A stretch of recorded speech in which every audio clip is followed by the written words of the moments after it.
moi, mon image de la semaine, j'avais envie de sélectionner, enfin, je l'ai sélectionnée, c'était celle-ci. C'était cette bâche déployée par les supporters du PSG présents dans un virage de l'Alliance Arena ce samedi. Une bâche en hommage à Xana, donc la fille de Luis Enrique, décédée en 2019 à l'âge de 9 ans. Bref, je trouve l'hommage magnifique. Juste voilà, pour revenir, je citais Enrique qui a un petit peu réagi, qui l'a évoqué notamment en conférence pas en conférence, au micro de Canal+. Je pense à ma fille tous les jours de ma vie, qu'on gagne, qu'on perde. Je pense bien sûr à elle très fort, elle est là, donc en montrant son cœur, donc voilà, il explique voilà, qu'elle a su Ouais, un mais peu cette tout. Et histoire bref, je trouvais l'image magnifique. Donc, bref, très, très, très grand bravo à eux d'avoir fait ça parce que c'était, je pense que voilà, tu peux pas toucher plus quelqu'un qu'en faisant ça. Et donc, à mon avis, Luis Enrique, il le montre pas parce que voilà, c'est un personnage à la fin, à la, fou, à voilà. la fin du match, il a appelé sur la pelouse donc sa femme, sa fille aînée et son fils. Donc une grande fille et un grand garçon avant la petite fille qui est décédée. Donc sa femme, elle avait un maillot avec floqué Xana, un maillot du PSG avec floqué Xana derrière. Et puis son fils, il avait un maillot de Ousmane Dembélé. Pour faire le point avec les deux sujets qu'on a abordés. C'est ça, mais voilà. Bref, donc voilà, c'était juste pour féliciter, pour leur dire, pour dire Cette bravo image pour était ça. magnifique. L'image était incroyable et encore une fois, penser à cet hommage, c'était fort. T'aurais pu faire 1000 tifos différents, t'aurais pu prévoir 1000 bâches différentes. Avoir pris le choix de faire celle-là, ben voilà, j'ai trouvé ça grand, j'ai trouvé ça respectueux. Donc bref, grand bravo. Pas pour le coup. Donc voilà. Comment? On se projette forcément sur le drame qu'a vécu cette famille. C'est ça. C'est une histoire dramatique mais magnifique à la fois, quoi. C'est exactement ça. C'est vraiment le grand bonhomme de cette année, bien avant les joueurs. Et dans le Ballon d'Or, il n'y aura pas un entraîneur. Et en parlant de lui, on aurait pu l'évoquer en top, et moi je trouvais ça formidable. C'est le fait que Luis Enrique, qui est l'architecte absolu de ce projet quand même, et qu'on a aussi critiqué parce qu'il y a des moments où c'était critiquable, mais là, qui a vraiment Dembélé numéro 9 et tout ça, enfin, il a fait quelque chose d'exceptionnel, et le résultat lui donne raison évidemment. Faire un quadruplé d'ailleurs, première fois qu'un club français fait un quadruplé comme ça. C'est le fait qu'on l'a vu à l'Élysée notamment avec le président Macron, Luis Enrique, qu'on a dû appeler pour aller qu'il aille sur la photo, et j'ai trouvé ça tellement classe de sa part qu'il n'essaie pas lui de tirer la couverture à lui, et qu'en fait il était en retrait et qu'il a laissé les joueurs se mettre en avant en disant non, c'est votre moment, et que finalement ce sont les joueurs eux-mêmes qui ont dû l'inciter à venir parce que sinon il serait pas venu. Et moi j'ai trouvé ça génial d'humilité, alors que c'est quelqu'un cette année qu'on a un peu tensé pour ce côté arrogant envers les journalistes. Moi, j'ai trouvé ça vraiment, c'était une jolie image, en fait, de le voir. Parce que le gars, on a sincèrement rien à foutre des hommages et des honneurs. D'ailleurs, il n'est pas venu chercher son prix de meilleur entraîneur de la saison au trophée NFP. Il s'en fout complètement. Tout ce qu'il veut, c'est gagner des matchs, gagner des titres. Et puis, puis avoir raison à la fin, ce que tout le monde lui a accordé. Hein. Tu as eu raison. Non, bien sûr. Non, de toute façon, il fait l'unanimité, c'est sûr, l'unanimité. Mais je trouvais ça quand même pas mal, ce côté, je me mets pas en avant, alors qu'il y en a. Bien sûr, alors non, que de suite, alors qu'on a vu la différence entre les politiques qui de suite essaient de se mettre sur la photo, etc. Voilà. J'ai deux petites choses pour terminer juste sur ce côté-là. Après, je donnerai la parole à David pour son chiffre de la semaine. Mais d'abord, c'est le deuxième coach seulement à réussir à réaliser 2 quadruplés. Le deuxième, c'était déjà un Espagnol et c'est Pep Guardiola. Donc bref, assez marrant que les 2 seuls coachs à avoir réussi à réaliser 2 quadruplés, ce qui est un truc monstrueux, bien sûr. C'est 2 Espagnols, donc bref, c'est assez fort. D'ailleurs, je pense que cette année, moi j'ai toujours pensé que Pep Guardiola était le meilleur entraîneur du monde jusqu'à maintenant. Voilà, maintenant je pense que c'est Luis Enrique le meilleur entraîneur du monde. Et je pense que la bascule elle est très récente, quoi. Elle date d'il y a quelques semaines, quoi. À voir, mais du coup, je pensais encore que c'était Guardiola le meilleur. Puis là, cette année, cette saison a marqué la fin de l'ère Guardiola et le début d'une nouvelle ère. Luis Enrique. Juste Et je petit. pense que Vas-y, je pense que toutes les équipes du monde vont s'inspirer du style, sans pouvoir limiter forcément, mais ils vont forcément que tous les entraîneurs du monde vont analyser ce qu'a fait Luis Enrique et ce style de pressing très haut. D'ailleurs, si je peux me permettre une analyse tactico-tactique en 2 secondes, en 2 mots, on a souvent parlé de la possession à la Guardiola et on a souvent parlé du gegenpressing à la Jürgen Klopp. Et en fait, je trouve que Luis Enrique a réussi une synthèse entre ces deux styles-là. C'est-à-dire qu'il a abandonné la possession à outrance à la Guardiola, parce que cette équipe-là n'était pas forcément faite pour ça, mais il a instauré ce pressing très très haut, où on a vu à un moment donné l'Inter Milan qui n'arrivait même pas à remettre en jeu le ballon, quoi. Ce qui était quand même, d'ailleurs, une mauvaise adaptation de Simone. Mais ce style-là, je trouve, un mélange de pressing très haut et de possession par moment, c'est la patte du Luis Enrique 2024-2025. Et je ne serais pas surpris que tous les entraîneurs du monde s'en inspirent pour la saison prochaine, quoi. Voilà. Plus ou moins, évidemment. Hein. Non, mais voilà, ça met juste petite précision, mais c'est vrai que c'est quand même beaucoup, entre guillemets, le foot moderne, ça, parce que juste, on en parlait la semaine dernière, mais c'est pour ça que je fais juste le petit parallèle avec le petit truc qu'on a, enfin, le petit débat qu'on a eu la semaine dernière avec, par exemple, Arne Slot, qui a réussi à mettre aussi un petit peu ce genre de choses en place, qui s'est inspiré du coup de ce qu'il avait avant, c'est-à-dire Jürgen Klopp, avec un petit peu plus de possession. Je trouve que c'est très moderne, et du coup, bon, c'est très moderne ce que fait Luis Enrique, évidemment, mais voilà, c'est très moderne de réfléchir dans ce sens-là, à voir comment vont s'adapter les autres, comment vont essayer de contrer aussi, ce style-là les autres clubs. En tout cas, c'est intéressant. Et dernière, du coup, petite question avant de te donner la parole. Est-ce que, donc là, j'attends juste un oui ou un non, bien sûr, mais est-ce que Luis Enrique, du coup, avec cette victoire, est devenu le plus grand entraîneur de l'histoire du PSG? David, qu'est-ce que Ah t'en oui, penses? Ouais, bien ok. sûr, bien sûr. On Greg? n'a jamais eu un entraîneur de ce niveau-là au PSG. Ok, Greg? Moi, c'est possible. Après, j'ai pas, on va dire, le palmarès du PSG. Je sais que Luis Fernandez a été un entraîneur très important.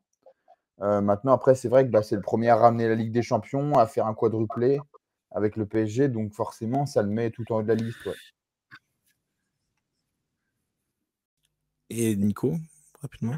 Il y a débat avec Ancelotti pour moi, mais le problème, c'est qu'Ancelotti n'est pas resté assez longtemps pour avoir un palmarès aussi élevé. Mais oui, parce que son palmarès, ça restera le plus grand de ce qu'il a accompli. Donc oui. Très bien. Non, oui, j'ai vu. Je demande ça parce que voilà, c'est vrai que j'ai vu pas mal de débats, pas mal de petites listes et j'aimais bien. Mais voilà, c'est vrai qu'on a cité Luis Fernandez, on a pas cité Laurent Blanc, même si on aurait peut-être pu. C'est lui qui reste pour l'instant le coach avec le plus de titres de l'histoire du PSG. Donc, bref, pas forcément du coup le plus important, mais bon, bref, il était à souligner. On peut parler aussi, par exemple, d'Arthur Georges, bref, en tant que coach aussi légendaire. Mais bon, bref, voilà. C'était juste pour cette petite question. Et du coup, David, c'est quoi ton chiffre de la semaine Donc, mon chiffre de la semaine, c'est 24. 24, c'est l'âge moyen de l'effectif du PSG. Donc, évidemment, plus jeune équipe à remporter la Ligue des Champions en âge moyen, je crois. Il faudra vérifier ce point-là, mais il me semble. Et tout simplement, pour faire le point avec ce qu'on vient de dire, c'est-à-dire que là, le PSG peut. Je pense même que la construction de cette équipe, c'était pas pour la gagner dès cette année, la Ligue des Champions. Je pense que la stratégie, c'était de la gagner en 2-3 ans, en donnant les clés du camion à Luis Enrique et en formant cet effectif très jeune jusqu'à maturité. Et en fait, il l'a gagné finalement dès la deuxième saison, dès la première saison sans Mbappé. Et du coup, je pense que cet effectif-là, il est taillé pour dominer l'Europe pendant 4-5 ans d'affilée. Donc, on va voir s'il y arrive parce que c'est beaucoup plus difficile de confirmer. Enfin, c'est très difficile de gagner avec des champions dans l'absolu. Alors, la gagner 2 ans d'affilée, ça, personne n'y arrive jamais. C'est extraordinairement difficile. Donc, s'il arrivait à gagner plusieurs Ligues des Champions dans les 4-5 ans qui viennent, ce serait vraiment la confirmation que le projet, la stratégie de recruter des joueurs très, très, très jeunes et de les former à un style de jeu très particulier et très singulier, on a vu au cours de la saison que ça a pris du temps avant que ça prenne forme. Donc clairement, il fallait. Et puis aussi, on a vu que c'est très fatigant comme style de jeu de tout le temps pressé. Donc il faut des joueurs jeunes. Les mecs de 30 ans ne peuvent pas tenir la distance une saison complète en défendant comme ça, pressing très haut toute la saison. C'est pas faisable. Donc là, 24 ans de moyenne d'âge, avec une moyenne qui est remontée par le seul Marquinhos, qui est le trentenaire de l'équipe. Hein. Si l'année prochaine ou l'année suivante, il remplace Marquinhos par un autre gamin de 20 ans en défense centrale, ils vont rabaisser encore la moyenne de cet effectif. avec donc Désiré Doué, il aura 20 ans demain. Il avait 19 ans au moment de la finale. Mayoulou, pareil, 19 ans. Zahir Emery, 19 ans. Enfin, c'est complètement dingue, quoi. Joe Neves, il doit avoir 21, non, un truc comme ça. Non, 20 ans. Joao Neves, Il 20, a je 20 ans, crois. il a 20 ans, il a 20 ans. Et, Il n'y a que Fabien Ruiz qui doit avoir 26-27, mais c'est tout, quoi. Et même, Vitinha, je crois, 23, il me semble. Vitinha, il a 24, non? 25. 25. et même Nuno Mendes, il a que 22, je crois. Oui, Il a oui, non, petit. évidemment, c'est une équipe. Oui, il est arrivé à 19 ans, je crois, il me semble. au C'est PSG. ça, ouais. C'est exactement ça. Non, 22. équipe très très jeune. Après, il y a Kimpembe qui. Mais bon, il est toujours dans l'effectif. Et Gvara, 24. Après, moi, le bémol que j'émettrais par rapport à ça, c'est que ils ont eu de la chance d'avoir un Hakimi et Nuno Mendes. Et encore, Nuno Mendes avait été un peu blessé à une certaine période. Ils ont eu de la chance d'avoir un Hakimi qui a fait quasiment tous les matchs. Je crois qu'il s'est reposé une fois à Nantes, il me semble, Ouais. lors d'un Ouais, match il joue reporté. tout le temps. Mais il a toujours été titulaire. Et le problème, c'est que quand Hakimi n'était pas là, il y avait Joao Neves en arrière droit. Il ne pourra pas faire ça toutes les saisons et je pense qu'il devrait quand même doubler les postes au niveau Non, mais des ils vont latéraux. doubler, c'est prévu. Ils vont doubler les latéraux. Ça passait cette année, mais on a vu avec le Real cette année, quand on double pas les postes et qu'on met un milieu latéral, comme Quand ils ont fait surtout, avec Valverde. on l'a vu avec le Real parce qu'il y a eu beaucoup de blessés et cette année, une chose qui où le Carvajal, PSG déjà, il a fait pour a la été saison. voilà, a été très comment dire très il a été laissé tranquille par les blessures. Il n'y a eu aucune blessure majeure. Bah, il a parfaitement géré le turnover. Hein. Tout le monde a joué. Bah, il y a eu Hernandez. Hernandez, Hernandez, c'est pas qui son est premier blessé. match. Oui, Ouais, Hernandez, C'est tout, sinon Lucas, pour le reste. mais voilà, mais il n'y a pas eu de grosse blessure majeure dans les phases finales. Et c'était une bonne gestion. Et tout le monde a joué beaucoup. Hein. C'est pas été que des bouts de match. Il y a eu des vrais turnovers entre les titulaires et les remplaçants. Même Kangin a pas mal joué à une époque de la saison. Il y a eu beaucoup de turnovers. Et c'est vrai que le seul qui m'inquiétait moi un peu, c'était Hakimi, effectivement. Et il n'est pas vieux non plus, il a 26 ans, mais c'est vrai que si Hakimi se blessait, il n'y avait pas vraiment de solution honnête à droite. Quoi. Il mettait Joao Neves arrière droit. c'est ça. Ouais. Ok, bon, très bien. Déjà, On a déjà beaucoup, du coup, on a beaucoup parlé du match, on a beaucoup parlé de ce PSG Inter, etc. Il y a aussi beaucoup de choses qui ont été dites. J'avais quelque chose, on va en parler évidemment rapidement de cette finale, même si bon, il y a pas mille choses à dire puisque c'est vrai que une grosse gifle comme ça, 5-0 d'ailleurs. Plus grande marge en finale de Ligue des Champions jamais enregistrée. 5-0, c'est historique. En face, c'est vrai que, voilà. Non, mais en face, bon, est-ce qu'ils ont bien fait de jouer en jaune à l'Allianz Arena? Je suis pas sûr. Non. Je suis pas sûr. Non, mais là, l'Inter, je sais pas ce qui leur arrive, mais ils n'ont pas fait leur devoir. Là, Simone Inzaghi, il a pas préparé le match, c'est pas possible, quoi. C'est pas possible. En fait, je pense qu'il a dû regarder des matchs de Ligue 1 et il s'est dit on va faire la même chose. Et à chaque fois, ça passe pas en Ligue 1, les équipes se cassent les dents sur le PSG.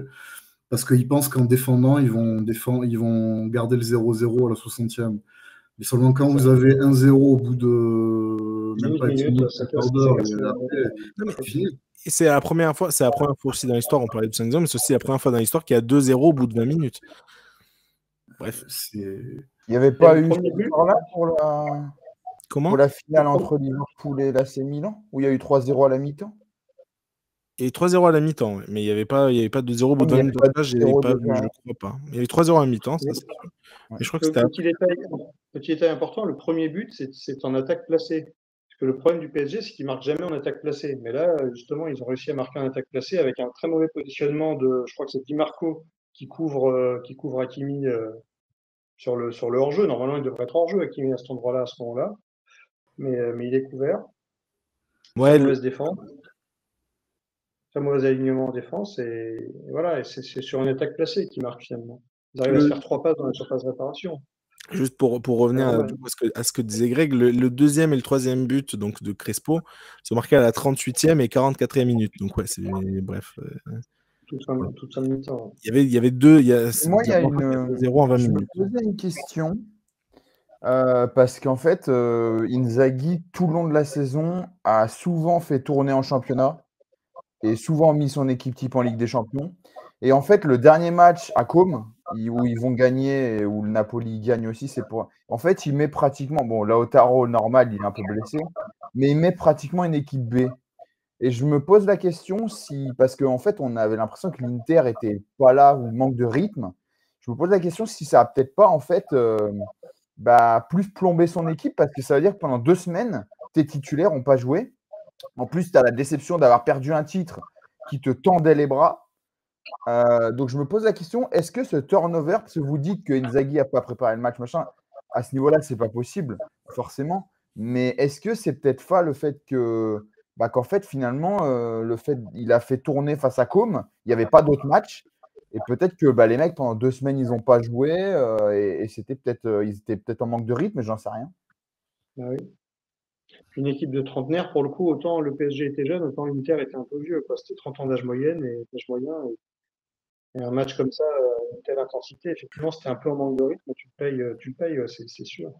C'est Mais vraiment une mauvaise vous vous souvenez de l'entre-deux matchs PSG-Aston Villa où le PSG pareil, demandait à n'avait pas joué non reporter plus. son match contre Nantes Exact. et là, et contre Arsenal, ils n'ont pas fait la même chose. C'est-à-dire contre Arsenal, exact. je crois que c'était Strasbourg entre les deux. J'ai Et pas voulu bon, reporter. Enrique a fait tourner contre Strasbourg, mais il y avait quand même, je sais plus si c'est Guevara, Gonzalo Ramos avait joué, Dembélé n'avait pas joué ce match, mais à part ça, il y avait quand même quelques titulaires, notamment en Oui, défense. oui. Et contre Tu Aston peux pas- Villa, tu on a peux- vu au retour à Villa Park que le PSG tu peux était pas un rester peu 2 semaines mauvais. sans jouer. Tu Mais peux pas, mais si tu veux pas rester 2 semaines sans jouer, ça n'existe pas à ce niveau-là. on va pas- regarder, on va comparer je suis dessus là, les deux 11, parce que comme moi j'avais été surpris, je me suis dit, mais c'est fou, bon, il fait confiance sur son équipe, ils n'ont pas leur destin entre les mains, mais en fait, il a vraiment mis l'équipe C, quoi, c'était hallucinant. Enfin, je suis en train de regarder là, mais c'est pour ça que je me dis, et en fait, ils ont pris 5-0, et les premiers mots que vous avez dit, c'est que limite, on dirait qu'ils n'étaient pas prêts, mais peut-être qu'en fait, en faisant trop tourner, Inzaghi s'est fait prendre à son propre jeu, tout simplement. Bah oui. Et puis c'est pas la semaine d'avant la finale qu'il faut se préoccuper de préserver son effectif, c'est tout au long de la saison, quoi. Mais justement, il l'a fait un peu trop. Il y avait des matchs de Serie A où il mettait l'équipe comme ça, les B, pour les matchs de Ligue des Champions. Ouais, mais bon, ça tu peux te le permettre quand tu as une énorme équipe B, mais si tu es un peu limite par rapport au différentiel de niveau entre les titulaires et tes remplaçants, tu peux pas, quoi. Je comprends, juste pour donner un autre exemple, qu'est-ce qu'on aurait dit si par exemple, dernier match, il met Lautaro et il se blesse pour la finale. Non, mais Il se Lautaro, blesse, c'était prévu. Lautaro, c'était Non, mais prévu. oui, je sais, mais non, mais je parle Lautaro parce que c'est le principal, mais je sais pas, imaginons Barella se blesse avant la finale. Après, Tu vois, ça qu'est-ce s'appelle qu'on le aurait dit? football et tu prends un risque. Non, mais je suis d'accord, mais tu vois, Après, on le dit souvent. Non, mais Non, mais le dernier match, ça lui a donné raison parce qu'ils ont quand même gagné à Côme. Mais en fait, je me dis, maintenant qu'on voit tout et qu'il est perdu, est-ce que, parce que je vais vous faire, là, je vais vous faire donc l'équipe contre Côme. Donc, Yann Sommer dans les buts, Bissek, De Vrij et Carlos Augusto, Darmian, Çalhanoğlu, Aslani, Di Marco, Zalewski, Correa, Taremi. Maintenant, je vais vous faire l'équipe de la finale. Yann Sommer, donc lui, il y est. Pavard, Acerbi, Bastoni, Dumfries, Barella, Çalhanoğlu, Mkhitaryan, Martinez, Thuram. Franchement, il y a au moins 8 ou 9 changements. Et quand tu joues pour moi une finale, 2 matchs qui sont hyper importants, tu peux pas c'est pas que tu peux pas, mais en tout cas, et on l'a vu, si c'est complètement trompé, tu peux pas faire tourner. Non, mais il manquait de rythme, ça c'est sûr. Hein? Mais bon. Oui, il manquait de rythme, Après, ça s'est vu clairement. C'est une explication, parce que c'est vrai que te prendre 5-0 dès le début, c'est que les joueurs, ils étaient peut-être pas. Parce qu'après, ils ont fait des entraînements, mais un entraînement, ça vaut pas un match, surtout quand en finale de Ligue des Champions et une intensité comme ça, quoi. Et je pense que le problème, il était plus gros que ça. C'est-à-dire que là, il n'arrivait même pas à remettre en jeu. Donc là, c'est un truc que tu es censé préparer. Avant un match, tu sais qu'il va y avoir un pressing sur ta remise en jeu. Tu dois avoir une solution de relance longue ou tu dois avoir un plan B. Là, ils n'arrivaient même pas à remettre en jeu. Ou alors, ils sont vus. Ils sont peut-être vus trop beaux après l'exploit contre le Barça. Oui, ils sont trop beaux après le Barça, voilà. Ils se sont dit, on va y arriver. Non, mais en plus, moi, ce qui m'a étonné, moi, quand je fais une analogie avec la Ligue 1, c'est parce que l'Inter a quand même un niveau assez important, peut-être un peu moins élevé que celui du PSG, mais l'Inter avait les moyens d'aller chercher ce PSG, d'être beaucoup plus agressif dès les premières minutes. On sait qu'un match comme ça, si dès les premières minutes, vous n'allez pas chercher votre adversaire, l'agresser, entre guillemets, aller prendre le ballon et aller être comme des morts de faim pour récupérer un ballon, bah, ça dépend du message que vous envoyez à l'adversaire. Et l'Inter, là, j'ai l'impression d'avoir vu honnêtement le stade de Reims, c'est-à-dire une victime expiatoire qui vient, qui attend, qui a peur, qui ne sait pas trop comment jouer, alors qu'ils n'ont pas su jouer sur leur propre force. Le fait, parce qu'ils savent faire du contre-pressing, ils savent jouer un peu comme des caméléons, ils savent aspirer leurs adversaires. Et j'ai rien vu de tout ça avec l'Inter. Mkhitaryan, on l'a pas vu, Barella, on l'a pas vu. Enfin voilà, on n'a pas vu le milieu de terrain habituel de l'Inter, ce qui faisait leur force cette saison. Et puis même tu l'as dit et tu le dis très bien, mais que ce soit la défense, Greg en a parlé, normalement c'est une équipe qui sait bien défendre. C'est quoi ces erreurs en finale de Ligue des Champions? T'as pas le droit de faire autant d'erreurs de placement. Le placement de Di Marco, presque à chaque fois, il était pas bon. Au milieu de terrain, les joueurs, enfin, t'avais l'impression que c'était vraiment presque comme il y a eu un moment où tu avais l'impression que c'était presque des poulets sans tête, des joueurs qui quadrillaient pas bien le terrain et qui laissaient. Enfin bref, il y a certes une qualité énorme au milieu de terrain du PSG, elle est incroyable. Ce milieu de terrain est magnifique et on l'a beaucoup trop sous-coté en début de saison, évidemment. Mais l'Inter, ils ont pas fait leur match. Et encore une fois, je vous rejoins sur le côté. On a eu l'impression que il y a eu un manque de préparation. Alors, est-ce que ça a un peu à voir avec toutes les rumeurs de départ qu'il y a autour d'Inzaghi et du coup, bref, ça reste dans la tête des joueurs, ça reste dans la tête de tout le monde. C'est possible et c'est vrai que ce timing, je le comprends toujours pas et pour moi, c'est vraiment désastreux. On n'a pas l'exemple, on l'a pas l'exemple de s'il n'y avait pas eu ça, on l'a pas, donc on peut pas comparer. S'il n'y avait pas eu les rumeurs, mais je peux pas m'empêcher de me dire que ça y joue forcément. Je n'arrive pas à m'empêcher de le penser. Donc, bref. On en avait parlé la semaine dernière, d'ailleurs, de ça. C'est ça. Mais c'est incompréhensible, ouais. En plus, c'est une équipe qui... Tu peux même pas expliquer, tu peux même pas trouver l'excuse de l'expérience, parce que c'est une équipe qui, il y a 2 ans, fait finale de Ligue des Champions. Pratiquement avec le même effectif, en vrai. Je crois qu'il y a Dzeko à l'époque, mais... Il y avait une différence d'envie. Alors après, je ne veux pas dire que les mecs de l'Inter n'avaient pas envie de gagner la Ligue des Champions, mais ceux du PSG avaient beaucoup, beaucoup plus envie. Et quand on voit la hargne de Marquinhos à l'échauffement, etc., enfin, tu sentais que l'envie, elle était du côté parisien, quoi, de A à Z.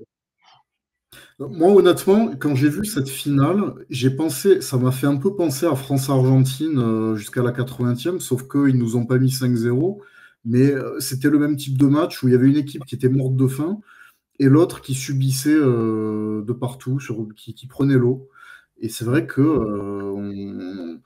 on a l'impression que cette équipe de l'Inter était sans solution. Et on voyait que leurs occasions, c'était vraiment des occasions de l'impuissance, entre guillemets. Une tête sur corner un peu à l'arraché. Enfin, c'était pas une équipe qui était prête à réagir à chaque fois qu'elle encaissait un but. C'est clair. C'est clair. Ok. Bon, on va. Enfin, encore une fois, tout a été un peu dit sur cette finale. On a un peu fait le tour. Est-ce que vous voyez autre chose, un autre angle sur lequel vous voulez l'attaquer? On a aussi parlé un peu de l'Inter là. Est-ce que vous voulez parler d'autre chose? On a parlé de tellement de monde, de tellement de joueurs. On a parlé tout à l'heure bref, Hakimi. On a parlé de Luis Enrique. On a parlé de tout le monde. Est-ce que vous voulez évoquer autre chose ou est-ce qu'on passe à la suite? Voilà, on va parler un petit peu de l'année prochaine aussi. Bon, j'avais une petite question en plus, mais voilà, dites-moi, est-ce que vous avez autre chose à ajouter ou pas? Non, comme tu dis, tout a été dit, redit 100 fois dans les médias autres que le nôtre. Forcément. Donc, C'est ça. Petite question, je suis obligé de la faire, hein. Je suis vraiment, c'est pas du tout contre le joueur, je suis pas du tout anti-Mbappé, quoi que ce soit, pas du tout. Mais je suis obligé de la poser. Tu en as un tout petit peu parlé tout à l'heure, David, mais voilà, c'est vrai que cette corrélation de Mbappé part, le PSG gagne la Ligue des Champions, je sais qu'il n'y a pas que ça, que le projet a un peu changé, que la façon de jouer a un peu changé, etc. Mais quand on compare encore une fois à ce qui se passe au Real, par exemple, cette année, et que tu vois que voilà, première année sans lui, le PSG gagne la Ligue des Champions, comment tu t'expliques cette corrélation? Je sais pas, David, explique-moi. Maintenant, voilà, on n'est pas des anti, on le déteste pas, c'est pas un joueur qu'on déteste, mais on est obligé d'en parler un petit peu. Giroud, il a eu une explication. Je suis tombé sur une analyse de Giroud sur je sais plus quelle chaîne info, qui me semble la bonne. Giroud, il dit, ce PSG-là, dès que l'adversaire a le ballon pendant 3 secondes, il y a 10 joueurs qui se mettent en position défensive pour le récupérer. D'accord? Donc il y a les 10 joueurs de champ qui se mettent en position de pressing instantanément. Ça, c'est vraiment la patte du Luis Enrique du PSG 2024-2025. Si tu mets Mbappé qui ne défend pas, c'est ça, il est connu pour ça. C'est un joueur qui ne défend jamais. Des fois, il fait semblant de défendre, mais il ne défend pas. Tu mets Mbappé à la place de n'importe quel joueur de l'effectif actuel, au lieu d'avoir 10 joueurs qui se mettent en défense, tu en as 9. Alors, je ne dis pas que ça fait une différence énorme, qui contrebalance les points positifs du joueur, qui est évidemment un bien meilleur buteur que tous les joueurs du PSG. Juste David, juste pour aller dans ton sens, tu dis que ça fait 9, mais la réalité c'est que en fait un leader qui montre pas l'exemple, ça en décourage aussi certains. Donc ça peut être même pire, ouais. Voilà. Et c'est ce qu'on a vu dans le documentaire qui suivait Luis Enrique en coulisses toute la saison dernière, où il disait à Mbappé dans les yeux, écoute mec, faut que tu défendes. C'est un vrai problème pour l'équipe, et c'est ça qu'il voulait dire. Et là, on l'a compris avec cette victoire en Ligue des Champions. Il faut, à la perte de balle, être extrêmement solidaire et extrêmement synchronisé pour la récupérer le plus vite possible. Et c'était ça le secret. Et Mbappé, tant qu'il comprendra pas ça, ne pourra pas faire partie d'un projet tel que celui que Luis Enrique veut animer. Et on verra d'ailleurs s'il n'y aura pas ce débat en équipe de France. Parce qu'on sait que Didier Deschamps est un fin observateur de ce que font ses confrères entraîneurs aux 4 coins du monde. Et je ne serais pas surpris qu'il demande à ses joueurs d'avoir le même style de jeu de contre-pressing à la récup. Et si Mbappé ne joue pas le jeu, est-ce qu'il va maintenir Mbappé titulaire de l'équipe de France ou est-ce qu'il va pas tenter une équipe avec Dembélé en 9? C'est un truc qu'il va falloir qu'on surveille. Il y a 2 matchs qui arrivent, là, on va voir comment ça tourne. C'est ça. Est-ce que vous voulez ajouter quelque chose, Greg, Nico? Est-ce qu'on passe à la suite? Dites-moi. Non, c'est bon pour moi. Non, c'est bon. Allez, écoutez, c'est parfait. Pour la suite, donc, pour la saison prochaine, hein, surtout, David en parlait tout à l'heure, de remporter quelques Ligues des Champions dans les 4-5 prochaines années. Évidemment, on va parler un petit peu mercato, forcément. Le mercato a ouvert ses portes, Greg l'a dit. Il y a quelques départs dans les rumeurs. Il y a certains qui ont mentionné Vitinha au Real Madrid. Bon, ça me semble assez compliqué, évidemment, pour les raisons qu'on connaît. Mais bon, il y a surtout Donnarumma qui a planté quelques graines sur un possible départ. Il y a Safonov et en plus le PSG aussi a recruté un deuxième gardien de 18 ans, Renato Marin, je crois qu'il s'appelle l'Espagnol, qui était à la Roma.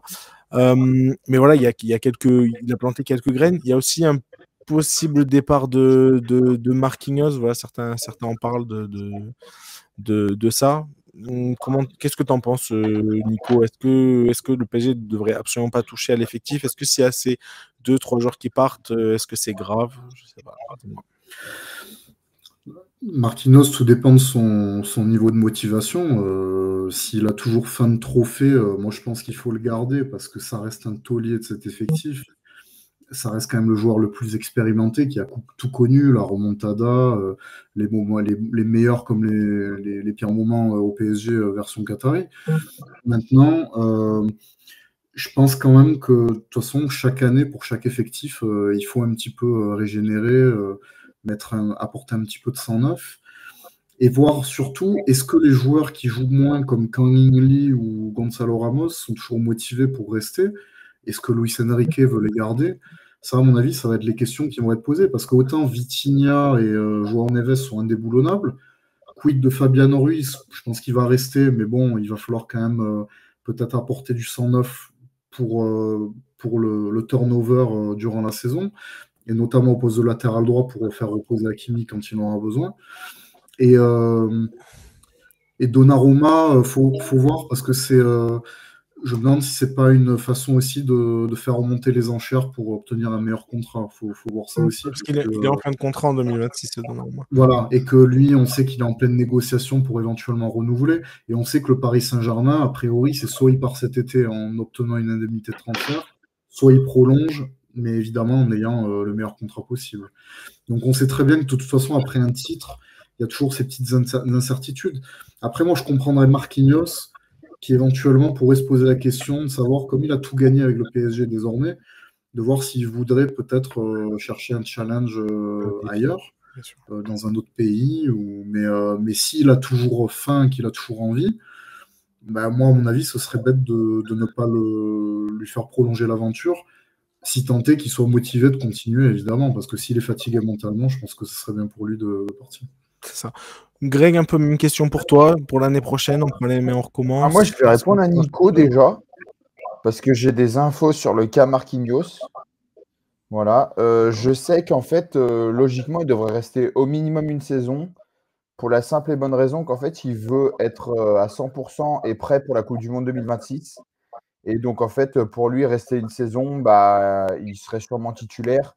Voilà, il s'éclaterait et puis bah, il serait apte, et au moins il n'aurait pas besoin de s'adapter à une nouvelle culture, un nouveau club ou quoi. Voilà. Donc logiquement, il n'y a pas de souci, il devrait rester, logiquement. Ok, très bien. Et enfin, David, côté mercato, qu'est-ce qu'on fait au PSG? On n'a pas parlé de doublure. Ça a été beaucoup anticipé parce que là, quasiment tous les jours ont des contrats jusqu'en 2029, à part effectivement Donnarumma. Il y a quelques petits cas comme ça, mais sinon c'est 2029 pour quasiment tout l'effectif. Nuno Mendes, Hakimi, tous ces gens-là ont prolongé jusqu'en 2029.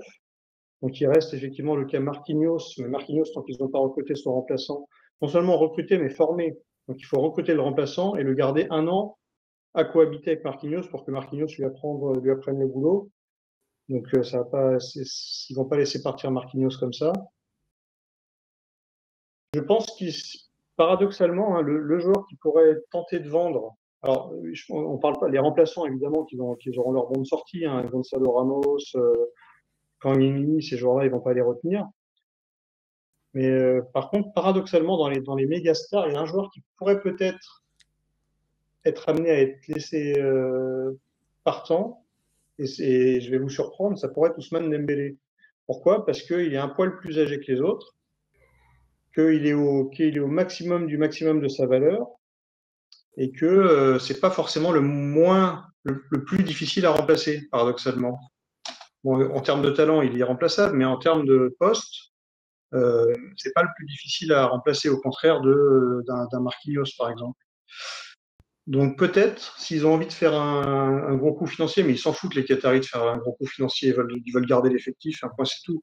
Je pense qu'ils vont garder tout le monde, laisser les remplaçants qui sont en manque de temps de jeu partir, et puis recruter des doublures sur les latéraux, comme l'a dit Nico tout à l'heure. Recruter un futur successeur de Marquinhos, donc ça va être un gros chantier, un gros défenseur central. On a entendu dans l'année que Konaté pouvait être intéressé éventuellement. Donc recruter un jeune défenseur central. Ils sont sur un ami de Ruben, Araujo. Araujo, ouais, Thomas Araujo, oui, c'est vrai, il y a eu pas mal de rumeurs. Ouais. Un joueur qui peut en plus faire le côté droit. Donc, plutôt bien cette année. Il a surtout de Thomas Araujo de Benfica. Ouais, c'est ça, Thomas Araujo. Ouais. Oui, parce que Ronald Araujo, j'irais moins dessus. Oui, non, mais ce qui est intéressant. L'Inter est pas top. Hein.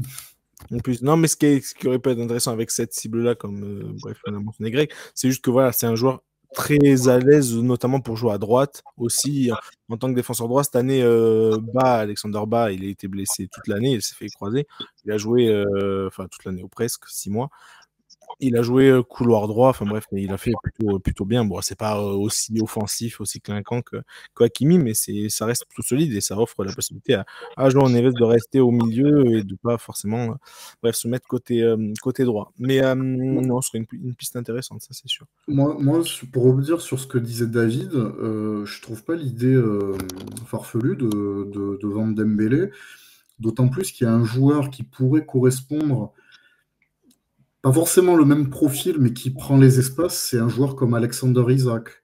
Moi, j'irais, par exemple, si j'étais le PSG, prendre un joueur comme Isak, quitte à perdre Dembélé, en sachant que il y a peut-être que la Première Ligue ou le Real ou le Barça qui pourraient accueillir Dembélé, ou éventuellement le Bayern, qui cherche des ailiers d'ailleurs, donc peut-être le Bayern pourrait convenir à Ousmane Dembélé.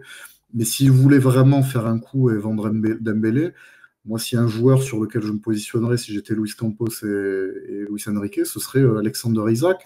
D'autant plus que moi, je pense que si le PSG, avant d'avoir gagné la Ligue des Champions, souffrait peut-être de ce manque de notoriété pour gagner des titres, notamment des titres européens.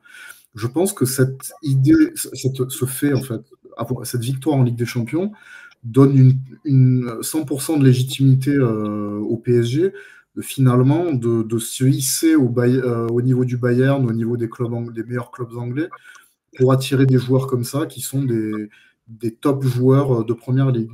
Et je pense que Isaac, ils ont plus de chances d'attirer un Alexander Isaac après avoir gagné la Ligue des Champions que ça n'était le cas il y a 2-3 mois s'ils étaient en concurrence avec Liverpool ou Man City ou le Bayern. Ok, à voir. Moi, j'avoue que si par exemple Dembélé part, à mon avis, ce qui va se passer, c'est que Enrique va sans doute mettre Désiré Doué en numéro 9. Moi, je vois le truc comme ça, un peu comme il a fait là, et recruter plutôt un mec un peu plus ailier, milieu, enfin voilà. Moi, à mon avis, c'est ce qu'il fera. Maintenant, après, je suis pas sûr qu'il ait envie de recruter un 9. Non, mais je comprends, mais je suis dans sa logique, dans ce qu'a toujours été Luis Enrique, je suis pas sûr qu'il ait envie de recruter un 9 maintenant après. Moi, j'ai l'impression, parce que Luis Enrique, je pense, enfin, on l'a vu au Barça quand même, il y avait Luis Suarez. Après, peut-être qu'il a évolué, mais je suis pas sûr que ce soit il avait surtout moins les clés. Au Barça, il avait moins les clés. Oui, peut-être, mais et puis c'est vrai que c'était un duo déjà établi, mais un trio, pardon. Mais je suis pas sûr que ce soit l'idée seulement de ne pas avoir de numéro 9. C'est aussi, est-ce qu'il pense, par exemple, que Gonzalo Ramos possède exactement les caractéristiques qu'il a envie d'avoir dans son 11 de départ? Il me semble je parlais d'Alexander Isaac parce que c'est typiquement le genre de joueur qui est quand même un numéro 9, mais un joueur qui prend les espaces. Et je pense que Luis Enrique, il veut un numéro 9 qui soit mobile, et d'où l'idée de mettre Dembélé devant. Mais je pense qu'il a quand même mis Dembélé, c'est pas pour rien, c'est parce qu'il a vu un joueur qui avait quand même des caractéristiques d'un attaquant classique. Et je suis pas sûr est-ce qu'il aurait cette idée de mettre un doué, même s'il a fait avec parcimonie cette année, est-ce que vraiment il voudrait pas garder une certaine verticalité avec un joueur quand même qui reste un attaquant de pointe, même s'il a des caractéristiques différentes d'un Haaland, par exemple. Ça, c'est pas impossible. Ça reste intéressant à suivre. Moi, en tout cas, si